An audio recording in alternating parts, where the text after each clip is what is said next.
গণমাধ্যম ও সোশ্যাল মিডিয়ায় শেখ হাসিনার বিদ্বেষমূলক বক্তব্য প্রচারে ট্রাইব্যুনালের নিষেধাজ্ঞা, পুরনো বক্তব্য অনলাইন থেকে সরানোর নির্দেশ। শুধু বিদ্বেষমূলক বক্তব্য এবং এমন বক্তব্য যা ট্রাইব্যুনালের ইনভেস্টিগেশনকে হ্যাম্পার করে, এই দুই ধরনের বক্তব্যকে আমরা নিষেধ চেয়েছি। পুলিশের হাতে মারণঘাতী অস্ত্র দেয়া নিয়ে প্রশ্ন আইজিপির, চান সুষ্ঠু অস্ত্র নীতিমালা। পলাতক কর্মকর্তাদের অবস্থান জানা যায়নি এখনো।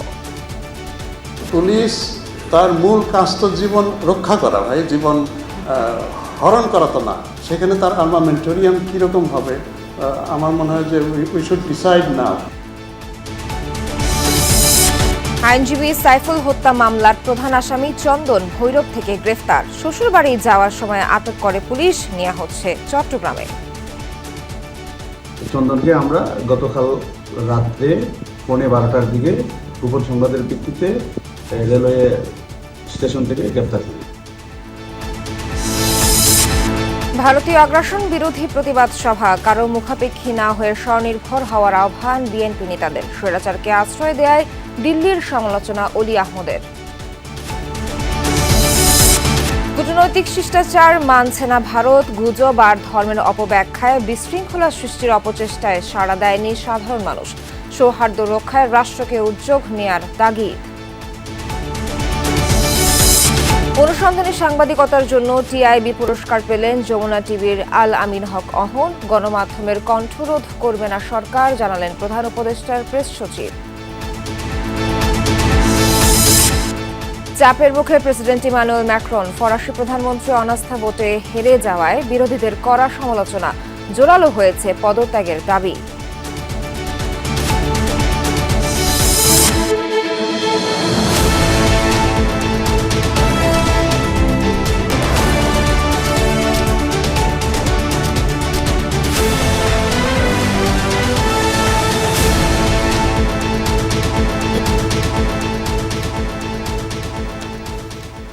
দর্শক, এতক্ষণ শিরোনাম দেখছিলেন, পুরো খবর নিয়ে বিস্তারিত জানাতে সঙ্গে আছি আমি নাবিলা সোহার। গণমাধ্যম এবং সামাজিক যোগাযোগ মাধ্যমে শেখ হাসিনার বিদ্বেষমূলক বক্তব্য প্রচারে নিষেধাজ্ঞা দিয়েছেন আন্তর্জাতিক অপরাধ ট্রাইব্যুনাল। এ সময় আগের বিদ্বেষমূলক বক্তব্যগুলো সামাজিক যোগাযোগ মাধ্যম থেকে সরানোর নির্দেশ দেন আদালত। বৃহস্পতিবার সকালে ট্রাইব্যুনালের চেয়ারম্যান বিচারপতি মোহাম্মদ গোলাম মোর্তেজার নেতৃত্বাধীন 3 সদস্যের বেঞ্চ এই রায় দেন। প্রসিকিউশনের পক্ষে সংশ্লিষ্ট শাখায় এই আবেদন করা হলে শুনানি শেষে আদালত এই রায় দেন। এ বিষয়ে আদালত বিটিআরসি, তথ্য ও আইসিটি মন্ত্রণালয়কে দ্রুত পদক্ষেপ নেওয়ার নির্দেশ দেন। গত কয়েকদিন ধরে সামাজিক যোগাযোগ মাধ্যমে অন্তর্বর্তী সরকার নিয়ে নানা কটূক্তি করেছেন ভারতে অবস্থানরত শেখ হাসিনা, যা বিভিন্ন সামাজিক যোগাযোগ মাধ্যমে ছড়িয়ে পড়ে। প্রসিকিউশন বলছে, হেট স্পিচ বন্ধেই এই উদ্যোগ। গেল 18 নভেম্বর, জুলাই, আগস্ট গণহত্যার ঘটনায় দায়েরকৃত মামলায় সাবেক প্রধানমন্ত্রী শেখ হাসিনার বিরুদ্ধে 1 মাসের মধ্যে তদন্ত শেষ করার নির্দেশ দিয়েছিলেন আন্তর্জাতিক অপরাধ ট্রাইব্যুনাল। 17 ডিসেম্বরের মধ্যে দাখিল করতে হবে প্রতিবেদন। সরকার পতনের পর শেখ হাসিনা সহ সাবেক মন্ত্রী, এমপি ও আইনশৃঙ্খলা বাহিনীর কর্মকর্তাদের বিরুদ্ধে গুম, হত্যা, গণহত্যা সহ 1.5 শতাধিক অভিযোগ জমা পড়েছে ট্রাইব্যুনালে। এরই মধ্যে গ্রেফতার হয়েছেন 25 জন। শুধু বিদ্বেষমূলক বক্তব্য এবং এমন বক্তব্য যা ট্রাইব্যুনালের ইনভেস্টিগেশনকে হ্যাম্পার করে, এই দুই ধরনের বক্তব্যকে আমরা নিষেধ চেয়েছি। ট্রাইব্যুনালকে বলে দিয়েছে যে ইমিডিয়েটলি এটাকে এক্সিকিউট করার জন্য। এর বাইরে যদি ওনার কোনো সাধারণ বক্তব্য থাকে, সেগুলো প্রচার করতে কোনো বাধা থাকছে না। এই অর্ডারটা আমরা লিখিতভাবে ফেসবুক, টুইটার, ইউটিউব শো, যেগুলো ইন্টারন্যাশনাল সোশ্যাল মিডিয়া আছে, এখানে আমরা আমাদের ট্রাইব্যুনালের আদেশটা পৌঁছাবো। বাংলাদেশ নয়, বরং ভারতে জাতিসংঘের শান্তিরক্ষী বাহিনী মোতায়েন জরুরি, এমন মন্তব্য করেছেন স্বরাষ্ট্র উপদেষ্টা অবসরপ্রাপ্ত লেফটেন্যান্ট জেনারেল জাহাঙ্গীর আলম চৌধুরী। সকালে নারায়ণগঞ্জের রূপগঞ্জে আন্তর্জাতিক স্বেচ্ছাসেবক দিবস উপলক্ষে ফায়ার সার্ভিস ও সিভিল ডিফেন্স আয়োজিত অনুষ্ঠানে যোগ দেন উপদেষ্টা। বলেন, বাংলাদেশের সার্বভৌমত্বের উপর কোনো আঘাত এলে দেশের সবাই ঐক্যবদ্ধ হয়ে তা প্রতিহত করবে। জাহাঙ্গীর আলম বলেন, ভারতে একের পর এক দাঙ্গা, হাঙ্গামা আর সংখ্যালঘু নির্যাতন চলছে, তাই তাদের দেশেই শান্তিরক্ষী বাহিনী মোতায়েন জরুরি। উপদেষ্টা আরও বলেন, দেশটির মিডিয়া বাংলাদেশে অস্থিরতা তৈরি করতে অপপ্রচার চালিয়ে যাচ্ছে।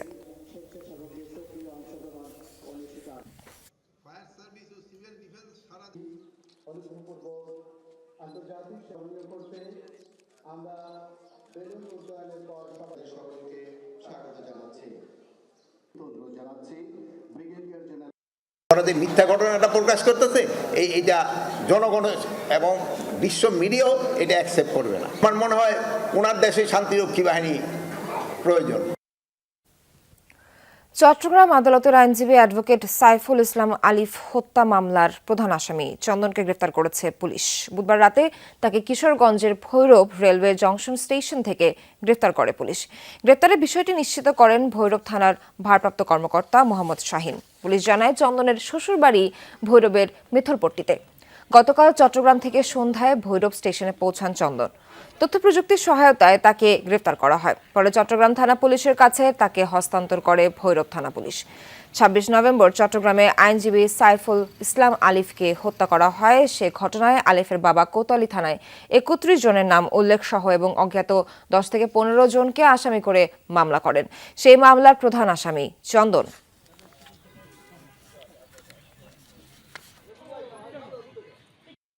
চট্টগ্রামের অ্যাডভোকেট সাইফুল ইসলাম আলিফ হত্যা মামলার প্রধান আসামি চন্দনকে আমরা গতকাল রাত্রে 12:15টার দিকে গোপন সংবাদের ভিত্তিতে রেলওয়ে স্টেশন থেকে গ্রেপ্তার করি। তাদের জিজ্ঞাসাবাদে জানা যায় যে সে তার শ্বশুরবাড়ি এখানে মেথরপট্টি, ভৈরবের মেথরপট্টিতে শ্বশুরবাড়ি যাওয়ার জন্য প্রস্তুতি নিচ্ছিল। মামলায় নাম থাকলেই গণহারে কাউকে গ্রেফতার করা হবে না বলে জানিয়েছেন নবনিযুক্ত আইজিপি। পুলিশ আগের মতো মারণাস্ত্র ব্যবহার করবে কিনা সে বিষয়ে নতুন করে ভাববার সময় এসেছে বলেও জানান তিনি। সকালে পুলিশ সদর দপ্তরে সংবাদ সম্মেলনে আইজিপি বাহারুল আলম বলেন, সুষ্ঠু নির্বাচনের পরিবেশ তৈরিতে পুলিশ কাজ করছে। বাংলাদেশ ভ্রমণে ট্রাভেল অ্যালার্ট দিয়েছে ইউকে সরকার। তাদের সাইটে জঙ্গিবাদ নিয়ে বাংলাদেশে হুমকির আশঙ্কা করা হয়। তবে জঙ্গি হামলার সুনির্দিষ্ট তথ্য নেই বাংলাদেশের পুলিশের কাছে। তবুও বিষয়টিকে সর্বোচ্চ গুরুত্ব দিয়ে সতর্ক অবস্থায় আছেন বাহিনীর সদস্যরা, জানিয়েছেন নবনিযুক্ত আইজিপি। বলা হচ্ছে যে এখানে টেরোরিজম আবার গ্রো করছে, ইসলামী মৌলবাদ গ্রো করছে। সকালে পুলিশ হেডকোয়ার্টার্সে প্রেস কনফারেন্সে আইজিপি বর্তমান পুলিশের সার্বিক অবস্থা নিয়ে কথা বলেন। জানান, রাজনৈতিকভাবে পুলিশকে আর ব্যবহার হতে দেয়া হবে না। যারা মনে করছে যে না এখন আমরাই দেশের মালিক হয়ে গেছি, এখন আমাদের কথাই চলতে হবে থানা ইত্যাদি, ওইসব সমাজের ওই রকম প্রভাবশালী লোক হয়তো যারা মনে করছে যে আমার কথা চলতে, মানে এটা তো আমরা হতে দিতে পারি না। তাহলে আগের 15 বছর কি দোষ করছিল? জুলাই আগস্ট অভ্যুত্থানে পুলিশ মারণাস্ত্র দিয়ে হত্যাকাণ্ড ঘটিয়েছে উল্লেখ করে আইজিপি বলেন, এখন সময় এসেছে পরিস্থিতি পুনর্বিবেচনা করে অস্ত্র নীতিমালা তৈরি করার। পুলিশ তার মূল কাজ তো জীবন রক্ষা করা, ভাই, জীবন হরণ করা তো না। তো মূল কাজ আমার যেখানে জীবন রক্ষা করা, সেখানে তার আর্মামেন্টোরিয়াম কীরকম হবে আমার মনে হয় যে উই শুড ডিসাইড নাও। আমার বিশ্বাস পুলিশ সংস্কার কমিশনের টিওয়ারে এটা আছে। কতজন পুলিশ সরাসরি ছাত্র জনতার বিপক্ষে গুলি চালিয়েছে নেই তার সঠিক পরিসংখ্যান। তবে যারা গুলি চালিয়েছে আর যারা সরাসরি হত্যার নির্দেশ দিয়েছে দায় এড়াতে পারবে না বলে জানালেন আইজিপি। এমনকি সরাসরি হত্যায় জড়িত কোনো অপরাধীকে পালাতে সহায়তা করলে ব্যবস্থা নেওয়া হবে বলেও হুঁশিয়ারি করেন আইজিপি। হি ওয়াজ অ্যাকিউজিং মি, স্যার কেন আমাকে গুলি করলেন? আমি তো শুধু ভ্যান চালাই, আমি তো কোনো কিছুতে সাথে পাশে নাই, আমাকে কেন গুলি করলেন? আমার তো কোনো জবাব নাই। আমি শুধু বলছি, ভাই I do not have any answer, আমি তোমার কাছে শুধু ক্ষমা চাইতে এসেছি, আমার আর কোনো উত্তর নেই। তো এই যে অভিজ্ঞতার ভিতর দিয়ে প্রতিটা মানুষ গেছে, এখান থেকে রিকভার আমাদের করতে একটু সময় দেন, আপনারা একটু সাহায্য করেন। মিথ্যা মামলা দিয়ে নিরীহ অনেককে আসামি করে বাণিজ্য করা হচ্ছে উল্লেখ করে আইজিপি বলেন, কেউ এমন করলে তার বিরুদ্ধেও কঠোর ব্যবস্থা নেওয়া হবে। খুন, গুম, আয়নাঘর, এই সংস্কৃতি তো এখন আর নাই। রাব্বি সিদ্দিকী, যমুনা নিউজ, ঢাকা। ভারতের মুখাপেক্ষী না হওয়ার আহ্বান জানিয়েছেন বিএনপির সিনিয়র যুগ্ম মহাসচিব রুহুল কবির রিজভী। বলেছেন, ভারত না দিলে বাংলাদেশিরাই আদা রসুনের চাষ বাড়াবে। জাতীয় প্রেসক্লাবের সামনে দেশীয় পণ্য কিনে হও ধন্য শীর্ষক অনুষ্ঠানে এসব কথা বলেন রিজভী। তিনি আরো বলেন, বাংলাদেশের মানুষ মাথা নত করবে না। ভারত বিনা পয়সায় চিকিৎসা দেয় না বলেও মন্তব্য করেন তিনি। রিজভী বলেন, ভারতে বাংলাদেশ বিরোধী নানাবিধ প্রচার চলছে। বাংলাদেশিরা না যাওয়ায় কলকাতা নিউ মার্কেটে ব্যবসায়ীরা ক্ষতিগ্রস্ত বলেও মন্তব্য করেন তিনি। বিএনপির এই নেতা বলেন, ভারত যা বলবে তা শেখ হাসিনার মতো দু একজন শুনলেও কোটি কোটি মানুষ শুনবে না। নিষ্ঠুর শেখ হাসিনাকে পছন্দ করলেও ভারত বাংলাদেশের মানুষকে পছন্দ করে না বলেও মন্তব্য করেন রিজভী। বলেন, জাতির সংকটকালে সবাই ঐক্যবদ্ধ হয়ে আগ্রাসন ঠেকাবে। উস্কানি দিলেও বাংলাদেশের মানুষ তাতে পা দেয়নি, কেননা পার্শ্ববর্তী দেশের অপচেষ্টা জাতি ধরে ফেলেছে। এ সময় নিজের স্ত্রীর ভারতীয় শাড়ি ছুঁড়ে ফেলে দেন রিজভী। যারা আমাদের স্বাধীনতাকে শ্রদ্ধা করে না, যারা আগরতলায় বাংলাদেশের পতাকাকে নেমে ছিঁড়ে দেয়, আমরা তাদের দেশের পণ্য বর্জন করব। যদি আমাদের জায়গা না থাকে, আমরা ছাদের উপর মরিচ লাগাবো, আমরা বাড়ির উঠোনের মধ্যে আমরা পেঁপে গাছ লাগাবো, আমরা পেঁয়াজ লাগাবো, তাও আমরা ওদের মুখাপেক্ষী হব না। শেখ হাসিনা ভারতে অবস্থান করায় উগ্রবাদীরা উৎসাহ পাচ্ছে বলে মন্তব্য করেছেন বিএনপি চেয়ারপারসনের উপদেষ্টা জয়নুল আবদিন ফারুক। দুপুরে জাতীয় প্রেস ক্লাবের সামনে ভারতীয় আগ্রাসন বিরোধী প্রতিবাদ সভায় তিনি বলেন, হিন্দু মুসলমান দাঙ্গা ইস্যুতে সৃষ্টিতে উদাসীনতার উস্কানিদাতার পক্ষ নিয়েছে ভারত। তিনি বলেন, বাংলাদেশের বিরুদ্ধে যে কোনো অপতৎপরতার জবাব দেবে জনগণ। তিনি বলেন, অন্তর্বর্তী সরকারকে অস্থিতিশীল করার চক্রান্তের অংশ হিসেবে আগরতলায় সহকারী হাইকমিশনে হামলা। যারা বলেছে খেলা হবে, তারা এখন আর নাই। যারা বলেছে তারা আমরা পলাই না, কিন্তু তারা সুটকেস নিয়ে পালাইয়া গেছে। জনগণ বাংলাদেশের মনে করে, যদি শেখ হাসিনা 5 আগস্টের পর এই মোদির পদতলে আশ্রয় না নিত, তাহলে আজকে এই ঘটনাগুলা ঘটতো না। দুর্নীতি, চাঁদাবাজি, ঘুষ এখনো বন্ধ হয়নি, এটা সরকারের ব্যর্থতা বলে মন্তব্য করেছেন এলডিপির সভাপতি অবসরপ্রাপ্ত কর্নেল অলি আহমদ। সকালে মগবাজারে দলের কেন্দ্রীয় কার্যালয়ে সংবাদ সম্মেলনে তিনি বলেন, সরকারের অনেকে বেসামাল। দেশ সঠিকভাবে পরিচালনার জন্য আগে তাদের নিয়ন্ত্রণ করতে হবে। বিভিন্ন পদে ফ্যাসিবাদের দোসরদের পদায়ন করা হচ্ছে বলে অভিযোগ করেন অলি আহমদ। বলেন, এভাবে কাঙ্ক্ষিত লক্ষ্য অর্জিত হবে না। পুলিশ সহ আইন শৃঙ্খলা বাহিনী দায়িত্ব পালন না করলে কঠোর ব্যবস্থা নেওয়ার আহ্বান জানান তিনি। মমতার বক্তব্যের বিষয়ে তিনি বলেন, ভারতে মুসলিমদের ওপর যে অত্যাচার হচ্ছে, সেজন্য বরং সেখানেই জাতিসংঘ শান্তিরক্ষী বাহিনী মোতায়েন করা উচিত।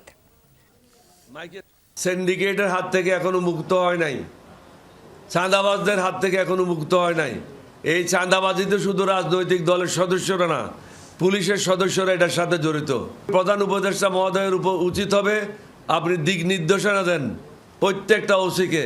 আপনার এলাকায় যদি কোনো অন্যায় কাজ সংগঠিত হয়, তাহলে আপনাকে এটার জন্য দায়িত্ব নিতে হবে। প্রতিবেশী দেশের সাথে সম্পর্ক, কূটনৈতিক শিষ্টাচার কিংবা সংকটকালে আচরণের সীমারেখা নির্ধারণ করে দেয়া আছে আন্তর্জাতিক আইনে। ঢাকা দিল্লির সাম্প্রতিক টানাপোড়েনে প্রশ্ন উঠেছে, ভারত এই শিষ্টাচার কতটা মেনে চলছে। বিশ্লেষকরা বলছেন, কর্তৃত্ববাদী আচরণ কেবল প্রতিবেশীর সাথে সম্পর্কে তিক্ততা বাড়ায়। দুদেশের সম্পর্ক হতে হবে স্বার্থ সংশ্লিষ্ট এবং পারস্পরিক সম্মানের ভিত্তিতে। গুজব, অপপ্রচার বা অস্থিতিশীল পরিস্থিতি শুধু প্রতিবেশী রাষ্ট্রের সাথে দূরত্ব বৃদ্ধি করবে, এমনটা সতর্ক করেছেন তারা। আহমেদ রেজা জানাচ্ছেন বিস্তারিত। বিভিন্ন দেশের বন্ধুত্বপূর্ণ সম্পর্ক উন্নয়ন ও কূটনৈতিক সম্পর্ক জোরদারে 1961 সালে অস্ট্রিয়ার রাজধানী ভিয়েনায় এক সম্মেলনের মাধ্যমে একটি চুক্তি স্বাক্ষর করেন বিশ্ব নেতারা। কূটনৈতিক সম্পর্ক ও আচরণ বিষয়ক এই চুক্তি Vienna convention on diplomatic relations নামেও পরিচিত। চুক্তিটিতে মোট 53টি ধারা রয়েছে। স্বাক্ষরকারী রাষ্ট্রসমূহ যেগুলো সব সময় মেনে চলার চেষ্টা করে। কোনো দেশ ওইসব ধারার পরিপন্থী কাজ করলে সেটাকে চুক্তির বরখেলাপ হিসেবে বিবেচনা করা হয়। বিশেষ করে চুক্তির 22 নম্বর ধারায় বলা আছে, কূটনৈতিক মিশনের নিরাপত্তা বিধান করতে হবে স্বাগতিক দেশকেই। সেখানে কোনো প্রকার হামলা, ক্ষতি, শান্তি নষ্ট বা মর্যাদাহানি যেন না হয়, সে বিষয়ে স্বাগতিক দেশ প্রয়োজনীয় ব্যবস্থা গ্রহণ করবে। সম্প্রতি ভারতের আগরতলার সহকারী হাইকমিশনে হামলার ঘটনার পর প্রশ্ন উঠেছে, ভিয়েনা কনভেনশন চুক্তি রক্ষায় কতটুকু আন্তরিক Bharat. This cannot be an isolated incident. কারণ এর ইমিডিয়েট আগে ডেপুটি হাই কমিশনারের অফিস ইন ক্যালকাটা সেখানে হয়েছে। এইটা হওয়ার পরপরই তাদের উচিত ছিল যে আমাদের আগরতলা, দিল্লি, অন্যান্য জায়গাতে আরও সিকিউরিটি যে অ্যারেঞ্জমেন্ট যেগুলো আছে এটাকে বাড়ানো, কিন্তু এটা হয়নি। ভিডিও ফুটেজ যেটা আমরা দেখলাম, যে সিকিউরিটি এলিমেন্টস যারা ছিল তাদের বডি ল্যাঙ্গুয়েজ এমন একটা ভাব দিয়েছে যে they allowed them to do this. আগরতলায় যে বাংলাদেশের এমবাসির উপরে, কনসুলেটের উপরে আক্রমণ হলো, ওই জায়গাটা কিন্তু বাংলাদেশের উপর আক্রমণ আমি ধরে নিতে হবে। This is international norms. বিশ্লেষকরা মনে করছেন প্রতিবেশী দেশের এমন অনাহুত আচরণে সংকট বাড়ছে দুই দেশের মধ্যে। একই সাথে মনে করিয়ে দিলেন প্রতিবেশী রাষ্ট্র হিসেবে প্রত্যেকেরই আছে সমান দায়িত্ব। একটা দেশের সাথে প্রতিবেশী দেশের যে সম্পর্ক, সেই সম্পর্ক শুধুমাত্র সরকারের সাথে সরকারের হওয়া উচিত না, অথবা একটা পলিটিক্যাল দলের সাথে আরেকটা পলিটিক্যাল দলের হওয়া উচিত না। এইটা হওয়া উচিত মেনলি পিপল টু পিপল। দুইটা নেইবারের সাথে যে সম্পর্ক যেটা হবে, এইটা সম্পর্ক হওয়া উচিত মিউচুয়াল সাপোর্ট, মিউচুয়াল রেসপেক্ট, এবং যার যার দেশের ন্যাশনাল ইন্টারেস্টটাকে আপহেল্ড করা। তার সাথে হলো কালচারাল। ঢাকায় বাড়িধারায় গতকাল যে ইন্ডিয়ান এমবাসির উপরে একটা প্রতিবাদ হলো, ওখানে কিন্তু আমরা সরকার এবং রাষ্ট্র, সেনাবাহিনী এবং এপিসি দিয়ে প্রোটেক্ট করেছি। এই যে দুইটা জায়গার মধ্যে ডিফারেন্স, ভারতের প্রতিবেশীর কি দায়িত্ব আর বাংলাদেশের কি দায়িত্ব পালন করেছে। সামাজিক যোগাযোগ মাধ্যমে অপপ্রচার কিংবা অপতথ্য না ছড়িয়ে বস্তুনিষ্ঠ তথ্য উপস্থাপনে নজর দিতে মতামত বিশ্লেষকদের। আহমেদ রেজা, যমুনা নিউজ, ঢাকা।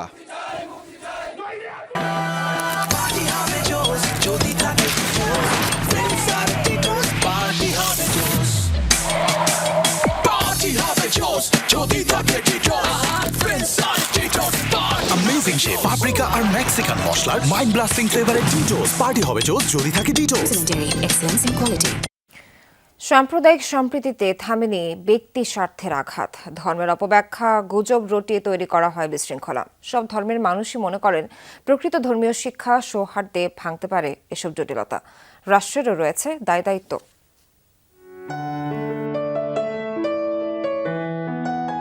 এটাই চিরায়ত বাংলাদেশ, সাম্প্রদায়িক সম্প্রীতির বাংলাদেশ, নানা ধর্মের বর্ণের মানুষের এক বাংলাদেশ। দেশভাগ, ভাষা আন্দোলন থেকে মুক্তিযুদ্ধ, নানা ইতিহাস, ঘটনা প্রবাহ। লাল সবুজের এই দেশে ভিন্ন ভিন্ন জাতিসত্তার বসবাস, উৎসব আনন্দ যেখানে এক। তবে ব্যক্তি স্বার্থের আঘাত থামেনি এখনো। কিছু অপ্রীতিকর ঘটনা ঘটছে, পূর্বেও ঘটেছে, এর আগে অনেক আগেও ঘটেছে, ছোটবেলাও দেখেছি, আমাদের বাপদাদাদের মুখেও শুনেছি।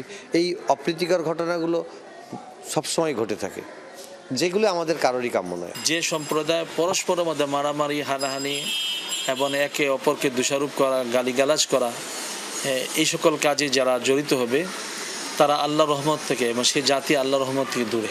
আপনি সুখী না হলে আমি সুখী হয়ে কোনো লাভ হবে না, আর আমাকে সুখী না করে আপনি সুখী হতে পেরেছেন এমন কোনো নজির নেই।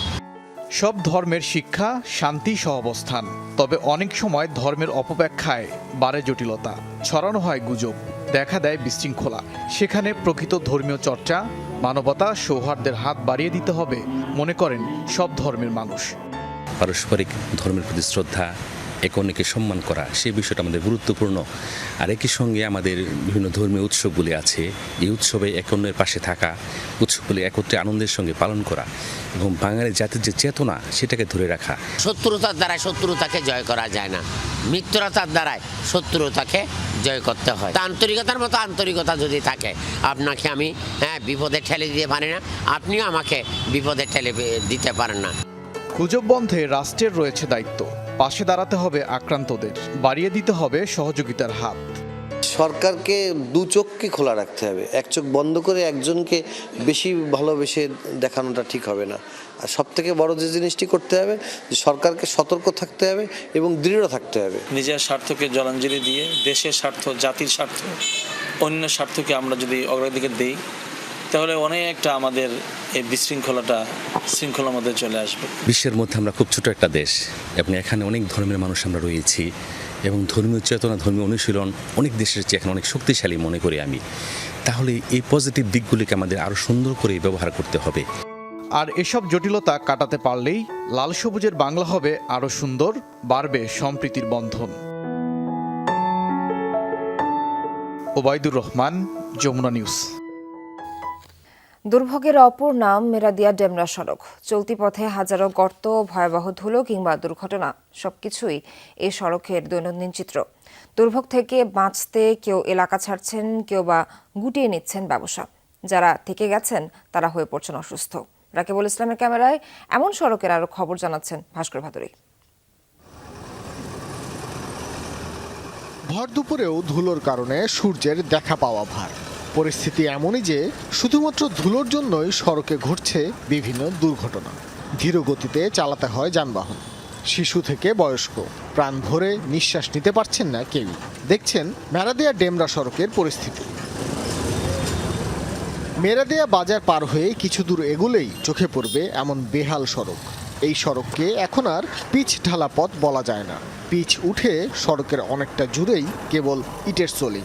গাড়ি চলাচলই তো বন্ধ হয়ে গেছে, আর যে একবার ঢুকে একটা ঢুকে না। এমন ধুলা, মানে আশেপাশে বাসা বাড়ি থাকার কোনো পরিবেশ নাই। আধা কাজ করে থুয়ে গেছে, কারণ এখানে যে বালুগুলো ফেলে সেটা তো মানুষের অনেক ভোগান্তি হচ্ছে। যানজট লাগলে তো কোনো কথাই নাই, 2-2.5 ঘন্টা 3 ঘন্টা চলে যায়। এই যে মেরাদিয়া বাজারে যখন বাজার বসে পুরা রিপিট। উত্তরা থেকে চিটাগাংগামী ভারী যানবাহনগুলোকে প্রতিনিয়তই ব্যবহার করতে হয় এই সড়ক। পাশাপাশি রয়েছে ছোট যানবাহন। বেহাল সড়কের কারণে দুর্ঘটনা আর যানজট এই সড়কের প্রতিদিনের চিত্র। মানে একদম বেসামাল, মানে একেবারে বেসামাল। মনে করেন দুর্ঘটনার শিকার হচ্ছে। এই যেমন আজকের হুন্ডা একটা অ্যাক্সিডেন্ট হয়েছে। যারা ধরেন 9 মাস বাঁচার কথা, এই জায়গায় ধরেন 3 মাসের ভিতরে মানুষ মারা যেতে পারে। ঠিক আছে, ব্যবসা বাণিজ্যের অবস্থা তো বেহাল আর কি, এটা তো কল্পনার বাইরে। আর আল্লাহকে শাস্ত্র নিচ্ছে, আল্লাহ তুমি দয়া করে ধর ইউজ করছি আমি এই রাস্তাটা পার হইতে পারি, এমন অবস্থা। রাস্তার উন্নয়ন কাজের জন্য সড়কের কিছু অংশে বালু ফেলেছে সড়ক ও জনপদ বিভাগ। এমন অপরিকল্পিত পদক্ষেপে পুরো এলাকা পরিণত হয়েছে ধুলোর রাজ্যে। দুর্ভোগ মাথায় নিয়েই প্রতিদিন বনশ্রী থেকে মেরাদিয়াগামী এই সড়কে যাতায়াত করছেন লক্ষাধিক মানুষ। শুধুমাত্র ধুলোবালি কিংবা রাস্তা ভাঙাচোরা নয়, এই সড়কে প্রতিদিনই ঘটছে নানান ধরনের দুর্ঘটনা, যার ফলে এলাকাবাসীর কাছে তাদের প্রতিদিনের ব্যবহারের এই সড়কটি এখন এক মূর্তিমান আতঙ্কের নাম। মেরাদিয়া বাজার থেকে ডেমরা পর্যন্ত এই সড়কটি দেখভালের দায়িত্ব সড়ক ও জনপদ বিভাগের। দায়িত্বপ্রাপ্তরা জানান, দুর্ভোগ বিবেচনায় প্রাথমিকভাবে কাজ শুরু করেছেন তারা। আগামী 1 মাসের মাঝেই সড়কের পরিস্থিতির উন্নতি হবে বলেও জানানো হয় সড়ক ও জনপদ বিভাগের পক্ষ থেকে। ভাস্কর ভাদুরী, যমুনা নিউজ, ঢাকা। সাভারে সিএমপি কোরের বাৎসরিক অধিনায়ক সম্মেলন 2024 অনুষ্ঠিত হয়েছে। সকালে সাভার সেনানিবাসে আয়োজিত এই অধিনায়ক সম্মেলনে প্রধান অতিথি ছিলেন সেনাবাহিনী প্রধান জেনারেল ওয়াকারুজ্জামান। সম্মেলন শেষে আশুলিয়ার বাইপালে বিএনসিসি ট্রেনিং একাডেমিতে নবনির্মিত ভবনের উদ্বোধন করেন সেনাপ্রধানের সময় তিনি বিএনসিসি সদস্যদের উদ্দেশ্যে স্বাগত বক্তব্য দেন। 5 আগস্ট পরবর্তী সময়ে দেশে শৃঙ্খলা ফেরাতে বাংলাদেশ ন্যাশনাল ক্যাডেট কোরের সদস্যদের কার্যক্রমের প্রশংসা করেন। সেই সাথে দেশ ও জাতির ক্রান্তিকালে বিএনসিসি সদস্যদের অবদান তুলে ধরেন। 5 আগস্টের পরে যে পরিস্থিতি সৃষ্টি হয়েছে, সেখানে তোমরা আমাদেরকে সহায়তার জন্য মাঠে নেমেছিলে। ট্রাফিক কন্ট্রোল থেকে শুরু করে অনেক কাজে তোমরা জড়িত হয়েছিলে। এই জন্য আজকে দেশ একটা নিরাপদ জায়গায় এসেছে। সনাতনী ঐক্য মঞ্চের বাধায় বাংলাদেশ ও ভারতের মধ্যে 4টি শুল্ক স্টেশন নিয়ে আমদানি রপ্তানি কার্যক্রম ব্যাহত হচ্ছে। সিলেট ও মৌলভীবাজারে জেলা প্রশাসক জানিয়েছেন, বাংলাদেশ অংশে স্টেশন কার্যক্রম স্বাভাবিক রয়েছে, কিন্তু ইস্কনপন্থীদের পণ্য আনা নেওয়া করা যাচ্ছে না। বিক্ষোভের জেরে মৌলভীবাজারের চাতলাপুর ও বটুলি এবং সিলেটের জকিগঞ্জ ও শেওলা শুল্ক স্টেশনের মাঝেই আমদানি রপ্তানি কার্যত বন্ধ থাকছে। তবে স্বাভাবিক রয়েছে দেশের প্রধান স্থলবন্দরগুলো দিয়ে আমদানি রপ্তানি কার্যক্রম। বাণিজ্যের জন্য বাংলাদেশে ঘোষিত 22টি স্থলবন্দর আছে, যার 16টি কার্যকর। এর বাইরে প্রায় অর্ধশত শুল্ক স্টেশন রয়েছে, যেগুলোর মাধ্যমেও 2 দেশের মধ্যে পণ্য আমদানি রপ্তানি কার্যক্রম চলে।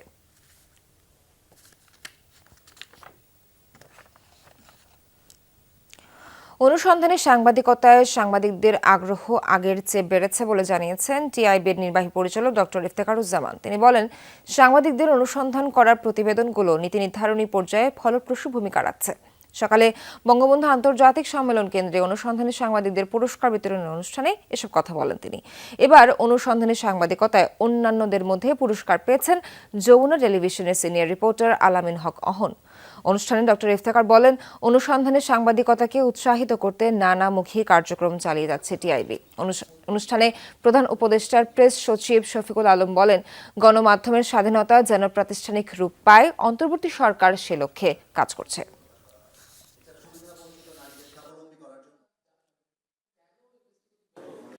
বাংলাদেশে অনুসন্ধানী সাংবাদিকতার দক্ষতা বেড়েছে আগের তুলনায়, আগ্রহ বেড়েছে এবং তার গ্রহণযোগ্যতা বেড়েছে, যার মাধ্যমে অনেক ক্ষেত্রে ইতিবাচক পরিবর্তন হয়েছে। আমরা জার্নালিজমটারে কঠিন করতে চাই না, বাট জার্নালিজম যাতে ইথিক্যালি গ্রাউন্ডেড থাকে সেটা আমরা করতে চাই।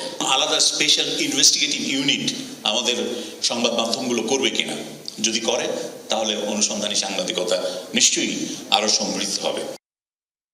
টিকিট কালোবাজারিদের হাতে জিম্মি ব্রাহ্মণবাড়িয়া ট্রেন যাত্রীরা। সংঘবদ্ধ চক্র দীর্ঘদিন ধরে কাউন্টারের পাশাপাশি নানা কৌশলে হাতিয়ে নেয় অনলাইন টিকিট। এমনকি 10 দিন পরের টিকিটও মুহূর্তেই অনলাইন থেকে গায়েব করে দেয় চক্রটি। এরপর প্রকাশ্যে স্টেশনেই চলে এসব টিকিট কয়েক গুণ দামে বেচাকেনা। বাধ্য হয়ে কালোবাজারিদের থেকে টিকিট কিনছেন যাত্রীরা। ব্রাহ্মণবাড়িয়া রেলওয়ে স্টেশনের প্রতিদিনের চিত্র এটি। প্রকাশ্যে ট্রেনের টিকিট বিক্রি করছে কালোবাজারিরা। পূর্বাঞ্চল রেলপথের অন্যতম গুরুত্বপূর্ণ পয়েন্ট ব্রাহ্মণবাড়িয়া রেলওয়ে স্টেশন। প্রতিদিন এই পথ দিয়ে চলাচল করে অন্তত 14 জোড়া ট্রেন। কিন্তু কালোবাজারিদের দৌড়াতে কাউন্টার বা অনলাইনে বেশিরভাগ সময় টিকিট পান না যাত্রীরা। এতে বাধ্য হয়ে দ্বিগুণ বা তিনগুণ দামে কিনতে হয় ট্রেনের টিকিট। অনলাইনে যে টিকিটগুলো আছে তারা অনলাইন থেকে কেটে সেগুলা আপনার এখানে সেল করে। টিকিট কাউন্টার থেকে স্টেশন মাস্টার থেকে শুরু করে যারা এখানে দায়িত্বশীল আছে, ওদের যে একটা রেসপন্সিবিলিটি আছে এটা ঠিকভাবে পালন করছে না। টিকিট তো পাওয়া যাচ্ছে না, আগেই টিকিট নিয়ে নিতেছে ব্ল্যাকাররা, যাত্রীরা হয়রানি হয়ে যাচ্ছে। এই স্টেশনের আসনযুক্ত টিকিট বরাদ্দ প্রায় 900, কিন্তু প্রকৃত যাত্রী কয়েক গুণ বেশি। এই সুযোগকে কাজে লাগাচ্ছে কালোবাজারি চক্রটি। কাউন্টারের পাশাপাশি নানা কৌশলে অনলাইন থেকেও হাতিয়ে নেওয়া হচ্ছে টিকিট। এরপর স্টেশনেই প্রকাশ্যে চলে সেসব টিকিটের বেচাকেনা। আমি নিজে গেছি টিকিটের লাগে গেছি, পরে ওই দিকে যান, ওই দিকে গেছি, পরে আমার কটা লাগবো, আমি 2 টাকা 500 টাকা লাগবো। ব্ল্যাকার যারা আছে তারা ওপেনে ঘোরাঘুরি করে, এরকম কি এটা প্রশাসনও জানে। নাকের ডগায় ঘটছে সব, তারপরও কেন নির্বিকার পুলিশ? এটা তো মূলত রেলের কালোবাজারি, তো পুলিশের পক্ষ থেকে যদি কিছু করার সুযোগ থাকে করবো। টিকিট কেনা বেচা তো তাদের আইডি ছাড়া তো কেউ করে না, বিক্রি করতে পারে না। আমাদের তো আর ওরকম সুযোগ না ওদের আইডিতে ঢোকার। অভিযোগ উঠেছে কালোবাজারিদের সাথে ভারপ্রাপ্ত স্টেশন মাস্টারের যোগসাজশের। আমাদের সাথে এগুলো সম্পূর্ণ মিথ্যা কথা। আমাদের সাথে কোনো যোগসাজ নাই, কারণ টিকিট সব 100% অনলাইন টিকিট। এটা তো তাদের ব্যক্তিগত ব্যাপার, কারণ এটা তো আমার চোখের সামনে না, হয়তো গোপনে করতে পারে, সেটা আমার জানা নাই। টিকিট কালোবাজারি রুখতে অভিযান চলছে বললেন জেলা প্রশাসক। কে কিনলো না কিনলো আসলে তো বোঝার উপায় নেই, অনলাইনে কিনে নিচ্ছে তারপরে গোপনে বিক্রি করছে। তবে এইসব বিষয়ে নিয়ন্ত্রণের জন্য সর্বোচ্চ চেষ্টা করা উচিত। দ্রুত টিকিট কালোবাজারি চক্রের সদস্যদের আইনের আওতায় এনে দৃষ্টান্তমূলক শাস্তির দাবি স্থানীয়দের। রাহিম সারোয়ার, যমুনা নিউজ। রাজধানীর উত্তরায় এসিড নিক্ষেপ করে ছিনতাইয়ের ঘটনায় নাইম ওরফে বাবুকে গ্রেফতার করা হয়েছে। দুপুরে ডিএমপির মিডিয়া সেন্টারে ব্রিফিংয়ে তথ্য জানান ডিএমপির উপপুলিশ কমিশনার মোহাম্মদ তালেবুর রহমান। তিনি জানান, বুধবার নাইমকে তার গ্রামের বাড়ি ময়মনসিংহের চর দরুলাভা থেকে আটক করা হয়। ডিএমপি জানায়, গত 21 নভেম্বর আশুলিয়ার পুরাতন থানা রোডের তারা মার্কেট এলাকায় সাথী রানী ও তার সন্তান মিজু রানীর ওপর এসিড নিক্ষেপ করেন নাইম। ছিনিয়ে নেয় সাথী রানীর গলায় থাকা 8 আনা ওজনের একটি স্বর্ণের চেইন। পুলিশ জানায়, এসিডে সাথী রানীর মুখ ঝলসে গেছে, নষ্ট হয়ে গেছে একটি চোখ, আরেকটি চোখও মারাত্মক ক্ষতিগ্রস্ত হয়েছে। এছাড়া তার সন্তান মিজু রানীও এসিডে দগ্ধ হয়।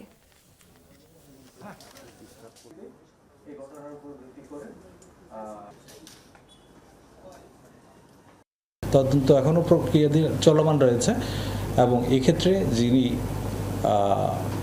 মূল অপরাধী তাকে আমরা গ্রেপ্তার করতে সক্ষম হয়েছি। এটা একটা ভিন্ন মাত্রার অপরাধ এবং অপরাধী যেভাবে অপরাধ করুক না কেন সে যে পুলিশের জালে পড়বে সেটাই তার একটা প্রমাণ। মানি লন্ডারিংয়ের মামলা থেকে বেকসুর খালাস পেলেন ব্যবসায়ী গিয়াসউদ্দিন আল মামুন।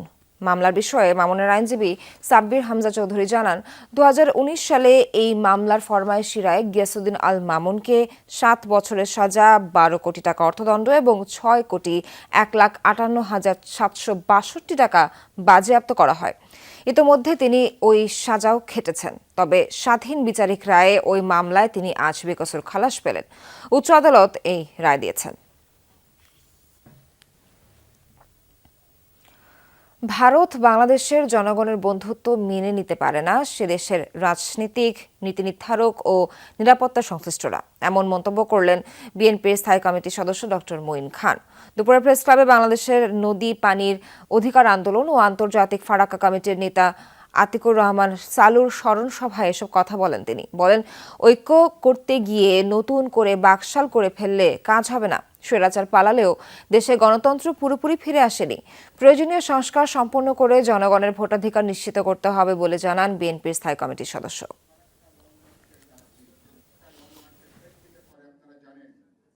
কেন তাহলে আমাদের বন্ধু রাষ্ট্রের 3টি ক্যাটাগরির শক্তি, একটি হচ্ছে রাজনীতিক, একটি হচ্ছে পলিসি প্ল্যানার, সরকারি আমলা এবং অন্যান্য, এবং তৃতীয় হচ্ছে তাদের সিকিউরিটি স্ট্র্যাটেজিস্ট।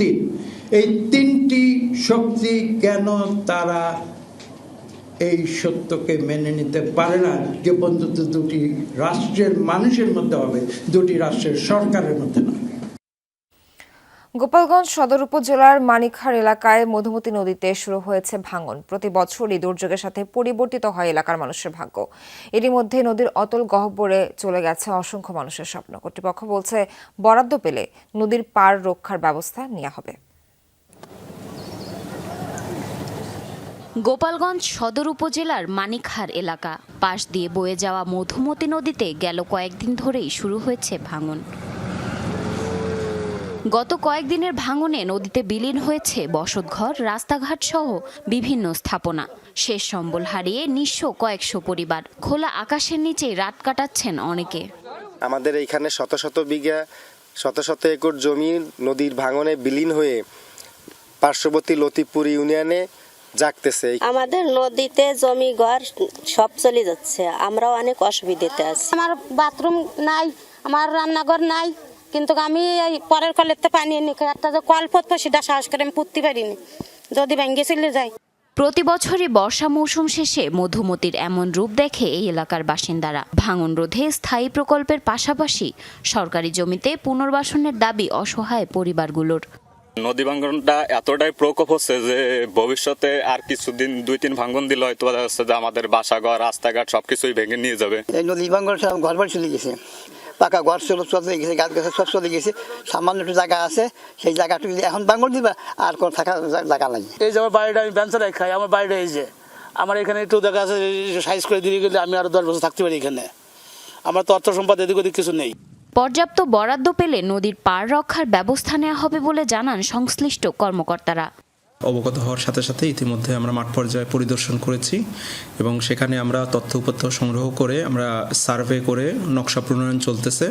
আমরা নকশাটা পাওয়ার সাথে সাথেই হয়তো এখানে আমরা বরাদ্দ চাবো, বরাদ্দ পাওয়া গেলে আমরা মাঠ পর্যায়ে কাজ শুরু করব।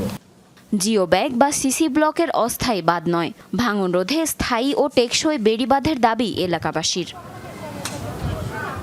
জারিন অর্নি, যমুনা নিউজ। ফরাসি প্রধানমন্ত্রী মিশেল বার্নিয়ে অনাস্থা ভোটে হেরে যাওয়ায় বিপাকে প্রেসিডেন্ট ইমানুয়েল ম্যাক্রন। দেশটির রাজনৈতিক অর্থনৈতিক অচলাবস্থার জন্য তাকে দায়ী করছে ডান বাম সব পক্ষ। এমনকি চলমান পরিস্থিতিকে ম্যাক্রনের রাজনৈতিক পরাজয় আখ্যা দিয়েছেন বিরোধীরা। জোরালো হয়েছে প্রেসিডেন্টের পদত্যাগের দাবি।